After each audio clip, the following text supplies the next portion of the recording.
Moet ik, ja? Dat kan niet. Dat is niet. Ik dacht dat het snel weer een logistical probleem.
Goeiemôre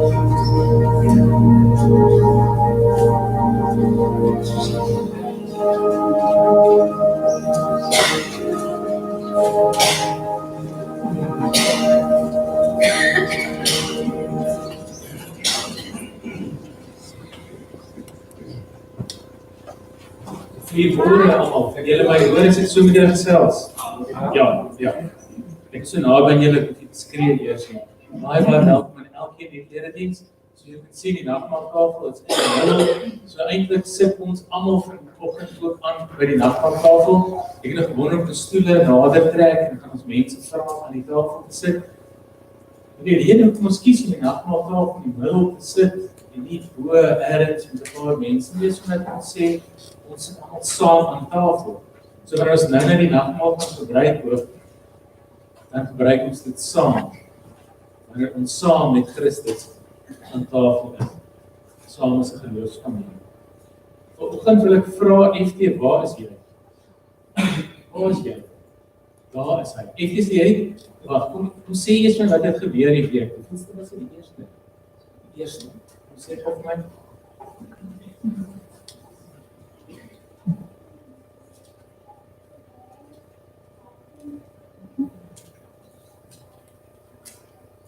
Gister het 'n tydjie gehou.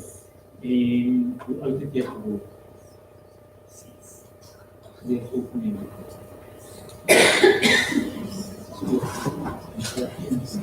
Wat skryf jy in tande? Ek doen hè. Kan jy vir ons voor die kers aansteek? Dis nie. Hy staan net daar op die nagmaaltafel. Maak jy iemand jou help dan? Ja.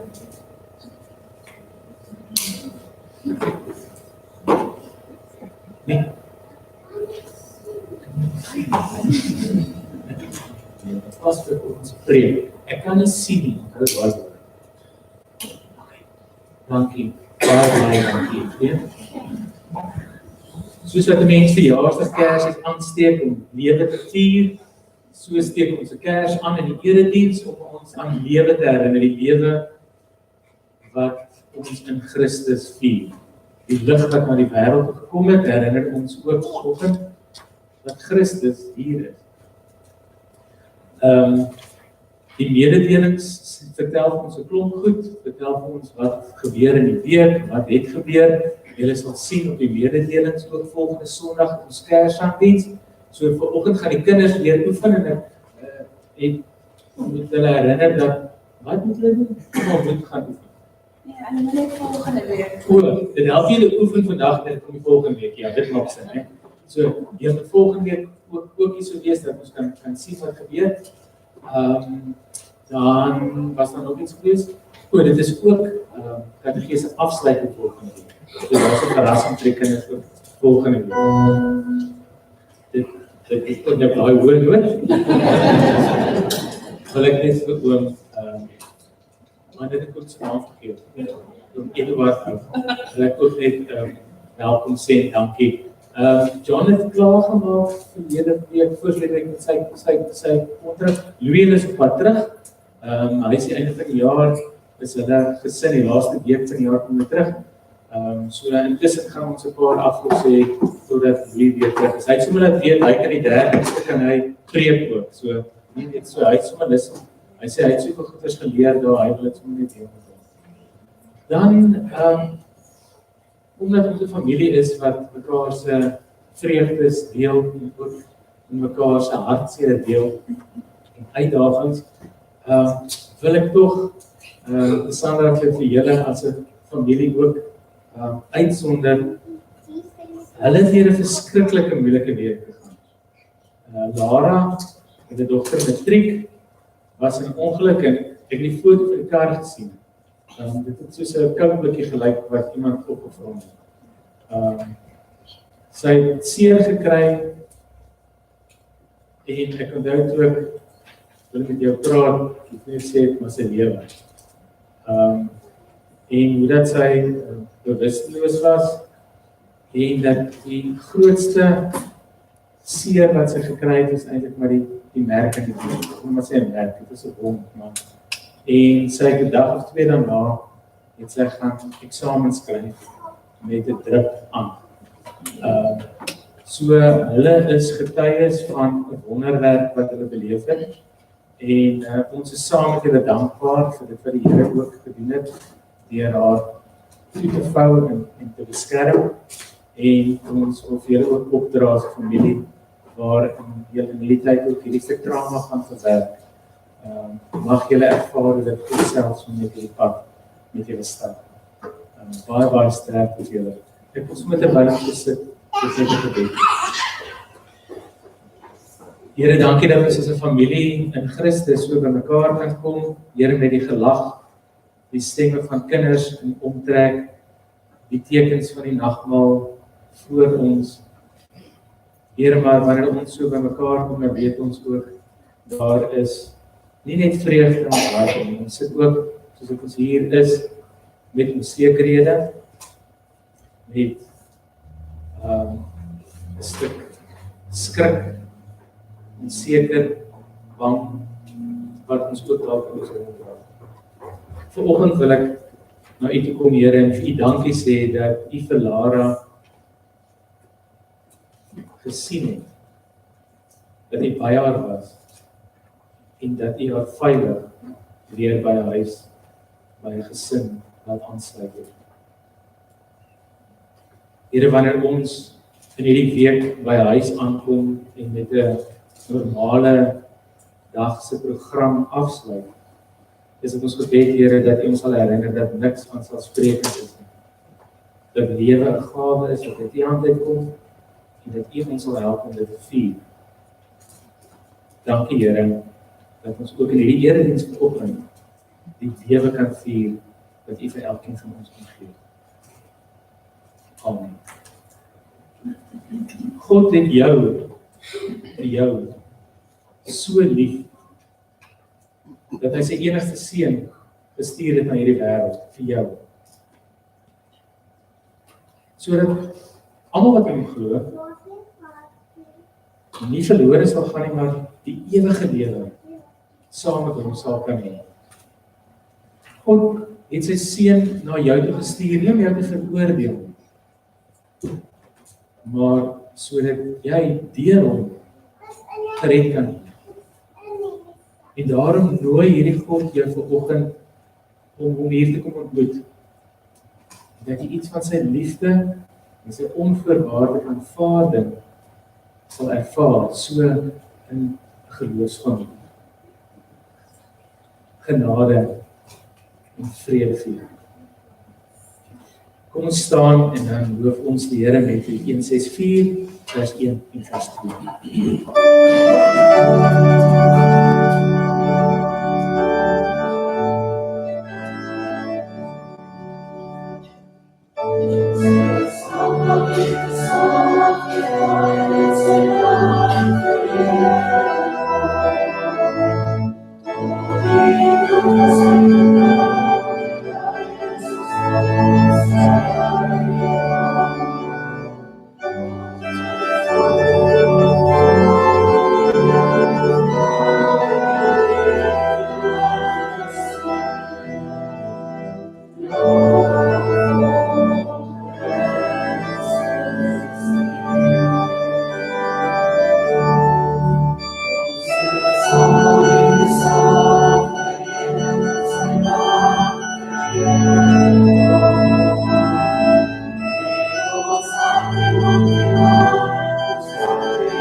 Die storie van die nagmaal en waar dit vandaan kom, bring op 'n paar plekke in die Bybel.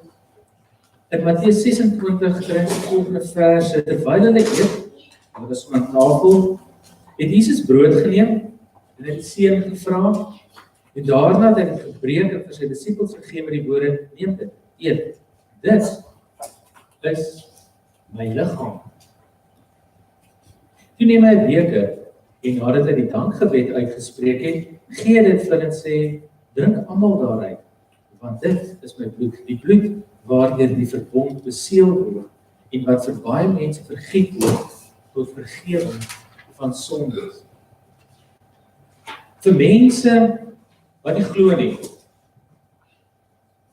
of mense wat die Here nie ken nie, moet die nagmaal 'n verskriklike vreemde ritueel wees. So was dit ook in die vroeë kerk. Want, hoe moet 'n mens verstaan dat gewone brood vleis is, die liggaam van iemand, en iets soos wyn, mens gereeld drink, verskillende plekke, dat dit eintlik bloed is. Gelowiges, ek en jy weet, dat hierdie brood en hierdie wyn ons herinner aan die bloed en aan die liggaam van Christus. Ons glo dat hierdie klein stukkie brood en 'n slukkie wyn na iets groters wys. Dat dit ons herinner aan die lyding van die Here Jesus Christus. Hoekom? Want dis wat Jesus vir sy kerk geleer het. En ons glo dit. Ons glo dit omdat ons anders kyk na die brood en die wyn. Ons kyk anders daarin. As gelowiges is dit vir ons moontlik om na brood te kyk en die liggaam van Christus te sien. Dis moontlik vir 'n gelowige om na wyn te kyk en die bloed van Jesus Christus raak te sien daarin. Want die Gees maak ons oë oop om anders te kyk na hierdie tekens. Wat sien ons raak in die nagmaal? Ons word herinner dat dit gaan oor die dood van die Here Jesus Christus. Die nagmaal verseker ons dat ons volledig deel het aan die dood van die Here Jesus Christus. Dat ons as te ware saam met Jesus gesterf het aan die kruis. Dat Jesus in ons plek gesterf het en daarom het ek as sondaar ook gesterf aan die kruis. Die nagmaal is 'n plek wat ons ook na toe kom en ons kry deel aan al die beloftes van Christus, maar op 'n vreemde manier, onverklaarbare manier, raak ons deel ook van mekaar. Ons raak deel van 'n groter familie, deur die werk van die Heilige Gees, wat ons oortuig. Die nagmaal maak dit ook vir ons moontlik om te kan hoop. Om te kan hoop op 'n toekoms wanneer Jesus Christus weer gaan kom. En omdat ons met oë vol geloof kyk na hierdie tekens, vul dit ons met vreugde. Ons het vreugde dat ons weet wat het Jesus alles gedoen. En wat doen hy ook nog steeds in ons lewe, maar ook die toekoms wat hy sal kom doen wanneer hy eendag die tweede keer na hierdie aarde kom. En die Heilige Gees wek ook deur die nagmaal in ons die sekerheid dat ons deel kry aan al die beloftes van Christus. En daarom is hierdie maaltyd 'n maaltyd wat ons vul met dankbaarheid. Om so te kan kyk na iets so eenvoudig as brood en wyn en om al die beloftes raak te sien, is 'n geskenk van die Here. Ons gaan nou kyk na 'n kort videoklip. Julle het waarskynlik al gesien. Ek het net weer die week daaraan gedink en daaraan gekyk. Dit is 'n eenvoudige videoetjie wat vir jou, wat vir my help om werklik te kan sien.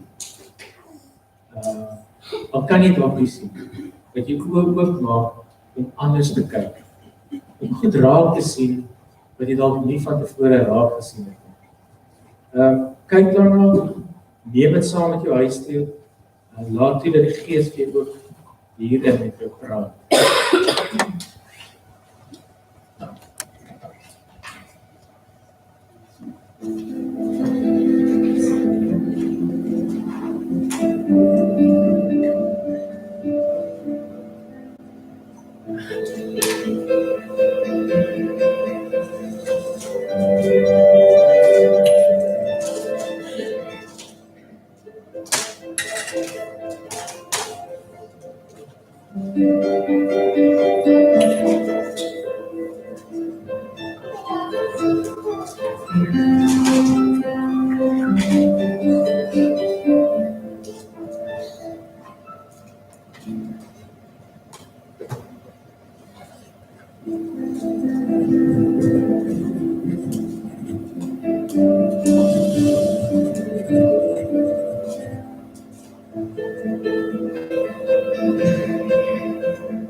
What will you do to my saying?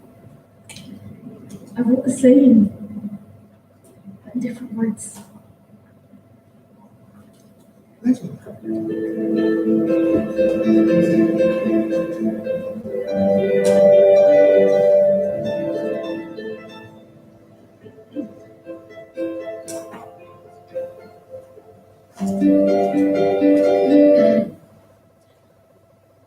Soms het ons nodig dat mense ons net help om anders te kyk. Iets raak te sien wat ek dalk nie van tevore raak te sien het. En ek dink dit is wat die nagmaal kom doen. Die nagmaal help ons om iets raak te sien wat ons dalk nie altyd raak sien. Mag die Heilige Gees ons help om meer te sien in hierdie tekens as net gewone brood, gewone wyn. Mag ons geloofsoë oopgaan om Christus se liefde in hierdie tekens raak te sien. Mag die brood en die wyn vir jou die woorde van Jesus raak.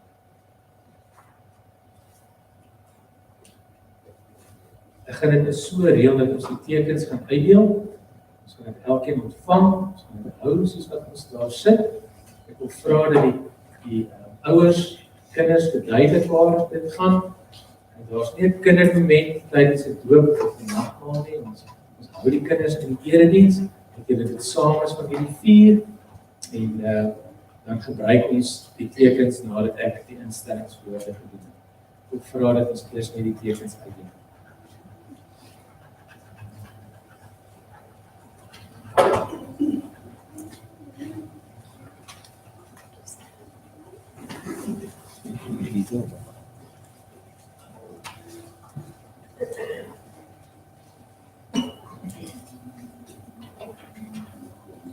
Daddy, Mama.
Hoeveel kyk is daar iemand wat dryfsap word?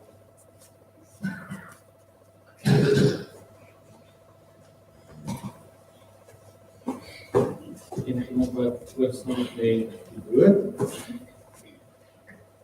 Broodjie? Met die wyn?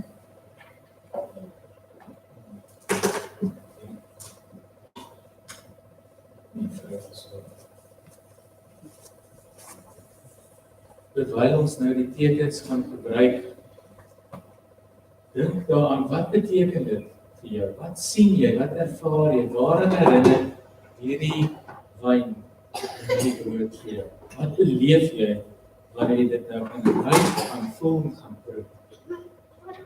Die brood wat ons breek, is die gemeenskap met die liggaam van die Here Jesus Christus. Neem dit, eet dit, proe dit en glo dat Jesus Christus se liggaam gebreek is, sodat al jou sondes op hom geneem kan word en dat jy vry kan wees.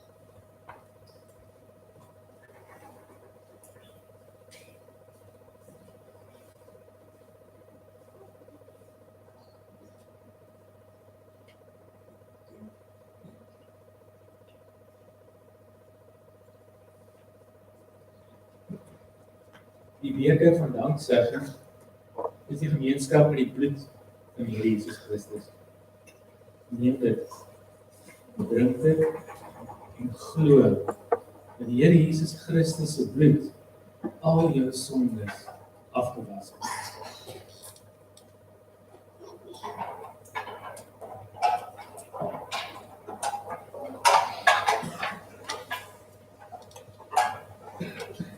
Kom ons bid saam.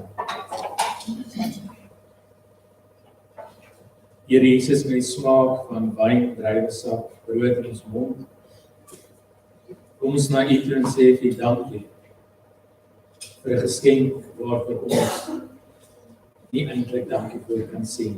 'n Geskenk van lewe. 'n Geskenk wat U vir elkeen van ons kom gee het, sodat ons anders en nuut kan lewe. Dat ons met hoop kan lewe. Here, help ons om ook in hierdie week anders te gaan kyk. Dat ons U sal raak sien en U goedheid en U liefde sal beleef in die verrassings wat U in U goedheid vir ons bestem het.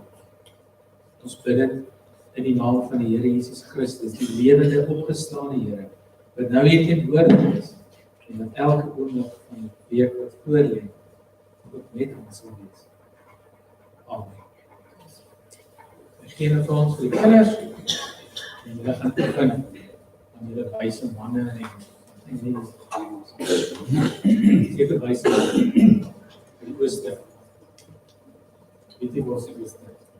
Nie om my woord te dink. Vir die wyse manne en die skape en die herders en Josef en Maria, jy kan oefen. Ons sien julle volgende week.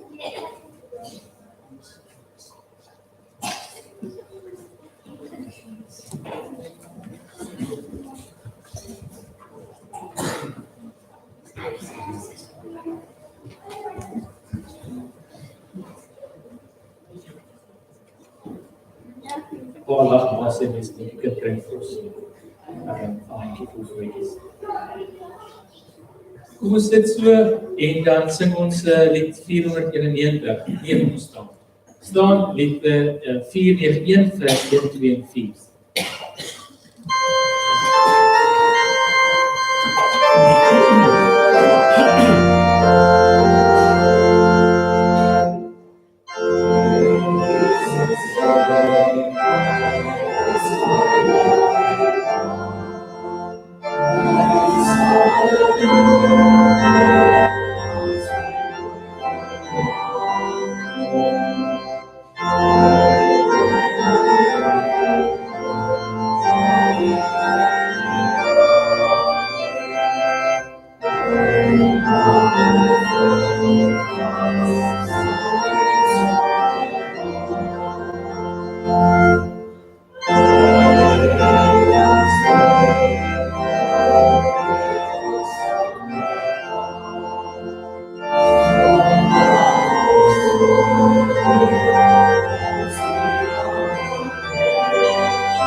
Nie raak gesien te word nie is baie sleg.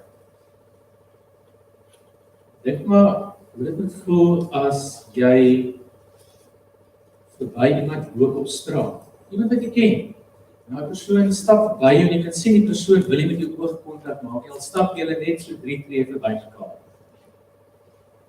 Of dalk was jy al deel van 'n gesprek waarin die mense praat en jy kan agterkom, hulle probeer iemand vermy. Die persoon sal opmerking maak en hulle praat aan asof die persoon nie daar is nie. Mense voel ons amper skaam vir daai persoon. Jy voel gemaklik. Dalk as jy al in jou eie lewe oorgesien vir bevordering, dalk het jy nie die erkenning of waardering gekry vir iets waarvoor jy erkenning moes kry. Moontlik omdat mense dit as vanselfsprekend aanvaar het of dalk net omdat mense nie aan jou gedink het of jy misgekyk het. Nie raak gesien het. Om nie raak gesien te word nie, is baie sleg. Dit voel jou minderwaardig. Die teenoorgestelde is natuurlik ook waar. Wanneer jy raak gesien word, maak nie saak of jy oud of jonk is nie. Dit bevestig jou menswaardigheid. Dit laat jou goed voel, dit gee jou energie. Dink byvoorbeeld aan kinders op die atletiekbaan. En as 'n ouer daar langs die atletiekbaan staan en ek gaan nie rugby verwys nie, maar atletiek nie. As die kind sy naam hoor en sien my pa of my ma sê, dit hardloop sommer net vinniger. Dit doen iets aan 'n mens wanneer jy raak gesien word. Of as iemand op straat stop en na jou luister en werklik belangstel in jou. Dit doen iets aan jou om raak gesien te word. Ek dink dit het maar net 'n positiewe invloed op jou psiege, op jou menswees. En dit is interessant dat die Bybel vol verhale is wat ons vertel hoe dat Jesus by mense stop en hulle raak sien. Mense wat gewoonlik oorgesien is, verbygeleef is. Mense wat die samelewing so een kant toe geskuif het en nie meer eintlik aandag aan hulle gegee het. En een so verhaal kry ons dan in Lukas 13. Dis eintlik Ankia se teks wat hulle gebruik by die vrouebediening. En mense moet verskriklik baie oor hierdie teks gesels. Vanoggend gaan ons hierdie teks lees. En ek wil jou uitnooi om jouself in te dink in die skoene van die vrou in hierdie verhaal. Lukas 13 vers 10.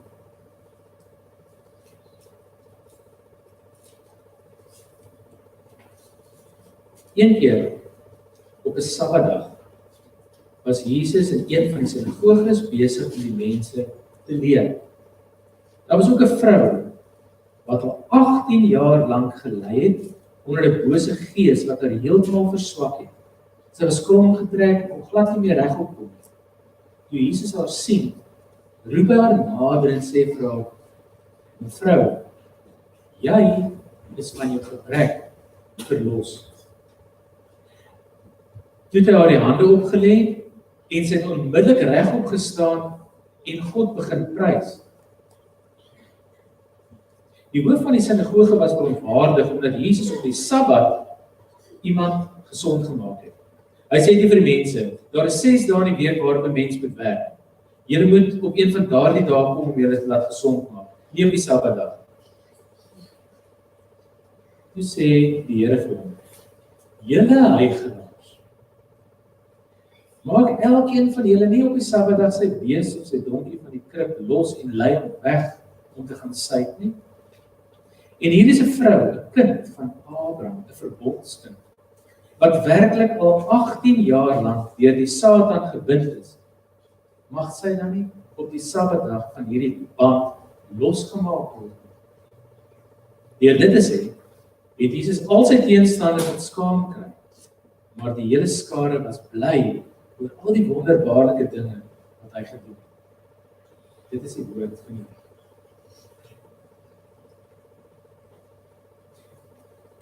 Dit is die Sabbatdag. Die kerk leer mense dat jy op die Sabbatdag nie mag werk nie. Dit is wat die wet leer.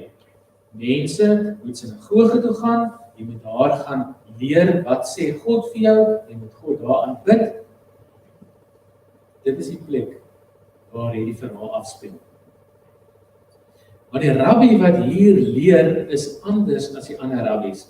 Hy leer nie net met woorde nie, maar hy pas dit wat hy leer ook prakties toe. Hierdie jong rabbi leer met sy lewe, met sy optrede, met sy doen en late. Jesus, hierdie jong rabbi, leer die mense oor die koninkryk van God. Maar tog is sy leer anders as die Joodse leiers van sy tyd. Daar is nuwe insig wat hy bring. Mense ervaar in sy prediking en sy manier van uitleg van die skrif bevryding. Nie skaamte of skuld nie.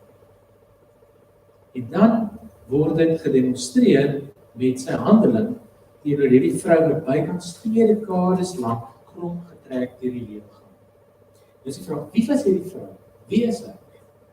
Die skrywer van Lukas leer vir ons dat sy 18 jaar lank so verswak is deur haar siekte dat hy haar krom getrek het, sodat sy nie meer kon regop kom nie. Vervorm, een getrek, krom. Die feit dat Jesus later ook self noem dat sy 18 jaar lank al gebind is deur die Satan, beteken dat die res van hierdie gemeenskap waarskynlik vir haar ook geken, geweet het van haar toestand. Sy was nie 'n onbekende gesig in daardie geweste nie. En mense waarskynlik as jy praat mekaar en sê, die krom vrou het jy daar by die kafee gesien, en sy aangeweet wie sy is. Al wat ons weet, is dat sy onder die mag van 'n bose gees heeltemal verswak het. Hoe sy daar toegelaat is, daar by die sinagoge, dit weet ek nie. Want sy is in die geselskap van 'n klomp mans. En die reëls van haar tyd het haar eintlik gediskwalifiseer. Sy mag nie in die geselskap van mans in die sinagoge gewees het. So op 'n manier het sy ongesiens daar tussen die mense kom staan. Sy kon gesien word in haar tyd, maar nie gehoor word. En sy kry dit reg om ongesiens hier in die rabbi se teenwoordigheid in te kom. Ongesiens.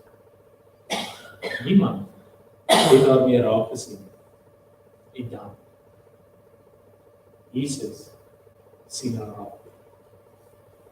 Hy roep haar en hy spreek haar vry met woorde van verlossing. Vrou, jy is verlos van jou siekte. Het sy geweet, dit is met haar, met wie Jesus praat. As er enige twyfel was, dan verdwyn dit, wanneer sy Jesus sy hande op haar voel. Die Here het haar raak gesien.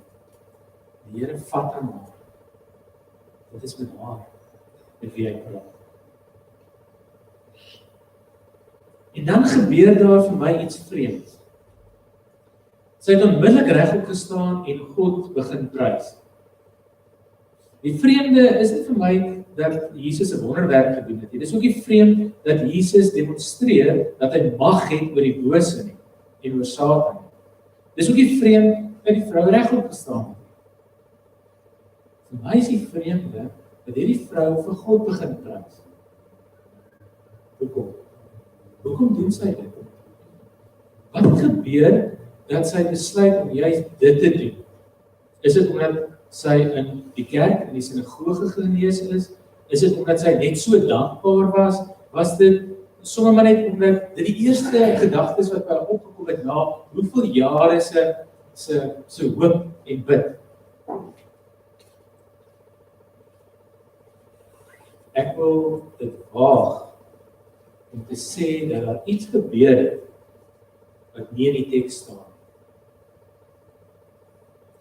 Ek vermoed hierdie vrou, wie se naam nie genoem word nie, wat vir 18 jaar lank nie kon regop kom nie. Wat na 18 jaar uiteindelik regop staan en weer iemand regop in die oë kon kyk. Iets het gebeur in daardie moment. Hierdie vrou kom op en kyk iemand in die oë. En die eerste persoon in wie se oë sy kyk, is Jesus se oë. En in daardie oomblik gebeur daar iets. Ek vermoed, toe sy in Jesus se oë inkyk, en Jesus kyk in haar oë in, besef sy in wie se teenwoordigheid sy staan. Sy beleef God. Wat ons hier sien gebeur is wat Richard Rohr van praat wanneer hy sê, in Jesus, God gave us a human heart we could love. While God can be described as a moral force, as consciousness, as a high vibrational energy, the truth is we don't, or maybe we can't, fall in love with abstractions. So, God became a person, he's not anyone is in, that we could hear, that we could see with our eyes, look at, and could be in touch with our hands. Met sy hele bediening op aarde het Jesus ons kom leer wie God is. Hoe God is. Deur sy woorde, deur sy dade, Deur sy hele wese het Jesus vir ons kom leer en kom wys, God is liefde. Onvoorwaardelike liefde. Die Joodse filosoof Immanuel Levinas het gesê dat die enigste ding wat 'n mens werklik kan bekeer, hy verwys daarna as the ultimate moral imperative, het hy gesê, die enigste ding wat 'n mens werklik kan bekeer, is die gesig van 'n ander. Hy skryf die volgende: When we receive and empathize with the face of the other, and we say, especially the suffering face, it leads to transformation of our whole being.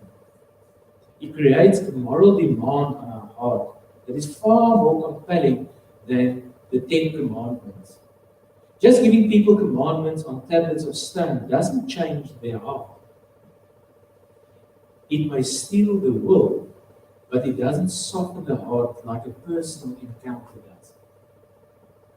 En vanoggend, dink ek, het ons iets hiervan beleef. Die sakramente is die plek, die ruimte waar God handel, waar God aktief is. In die nagmaal sien ons God se gesig raak. Ons sien die lydende Christus hierin raak. Ons sien in die brood en in die wyn die onvoorwaardelike liefde van God. En dis daardie liefde wat mense transformeer, wat ons verander.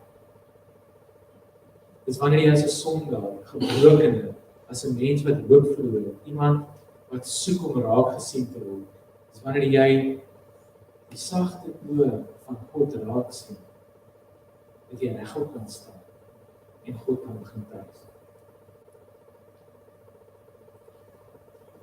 Neuroloog het bewys dat die staar, daai oogkontak tussen 'n pasgebore babatjie en die kind se versorger neurone in die brein skep wat 'n mens help om simpatiek en meer empaties te laat raak.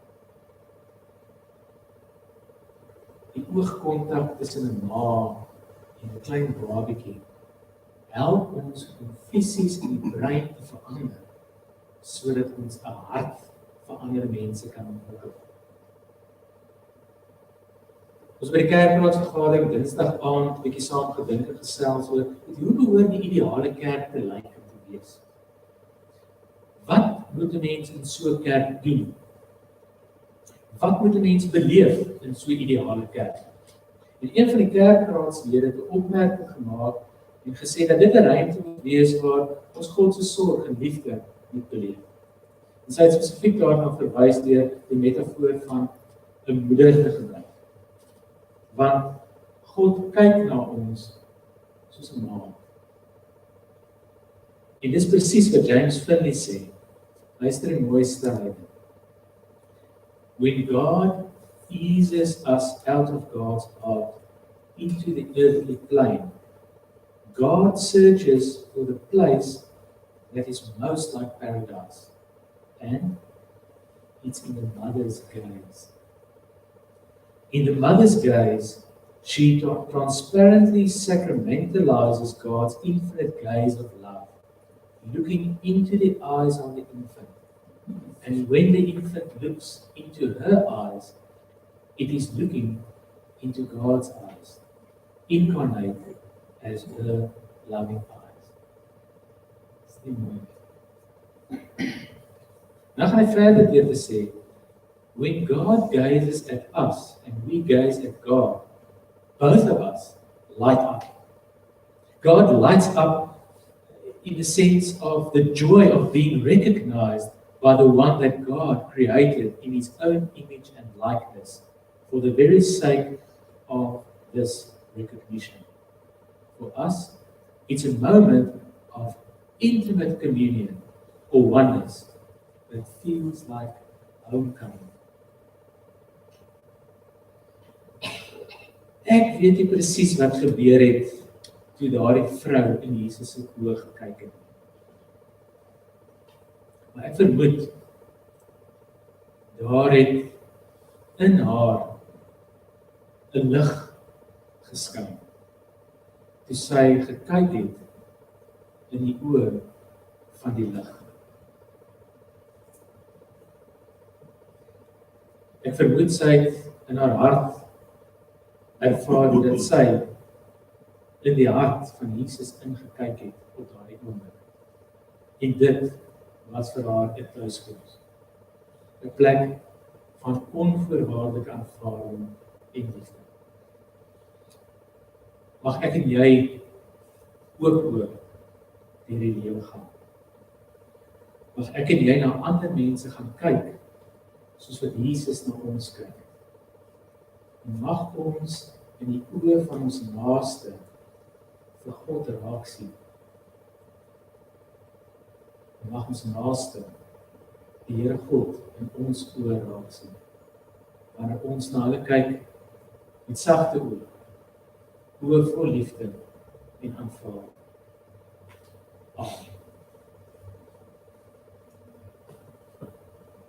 Ons Vader wat in die hemel is, ons kan nie altyd met ons oë duidelik sien nie.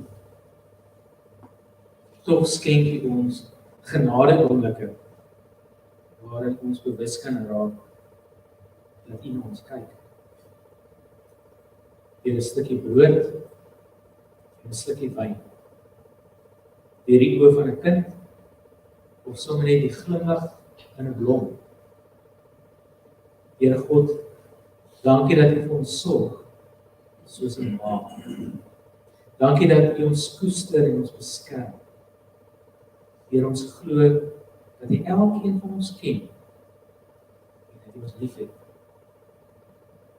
Here, U weet wat ons nodig het om voordat ons dit vra.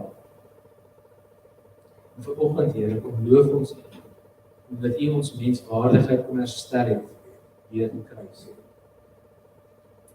Heilige Gees, ons gebed as gemeente is dat U ons oë sal sag maak, vol liefde en aanvaarding. Mag ons Jesus se hande en voete in die wêreld wees en met sy oë na ander mense om ons kyk. Aan U kom al die lof toe, al die heerlikheid tot in ewigheid. Amen. Ons kry 'n geleentheid om die Here te dank vir die prys en die offergawe.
Ons bid saam.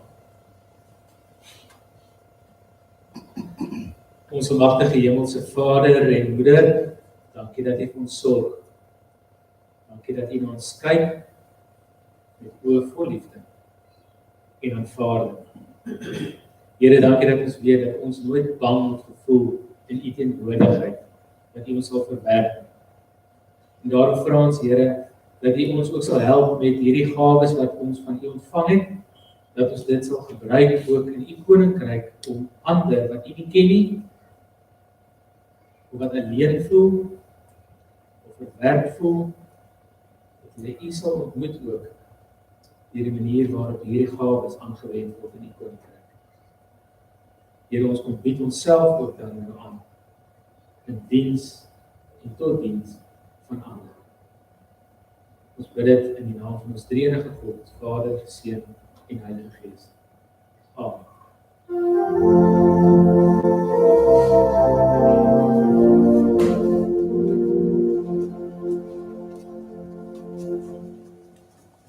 Ons sluit af met die Onse Vader gebed waarin ons vir die Here vra om ons te sorg, maar waarin ons ook vir hom sê, laat U wil geskied, ons gee onsself vir U, gebruik ons in die koninkryk. Ons bly staan vir die seën en daarna sing ons volk die 38 en dan gaan ons lekker saam met kuier en ons profiteer.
Wanneer jy die seën van ons drie-enige God ontvang, dan is dit 'n manier om jou te herinner dat God jou raak sien.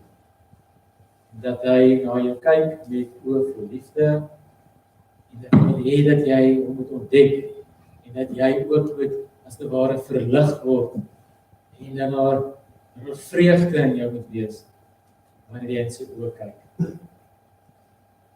Die genade van die Here Jesus Christus, die liefde van God ons Vader en die intieme nabyheid, die teenwoordigheid van die Heilige Gees is nou en sal elke oomblik ook van hierdie week met jou wees.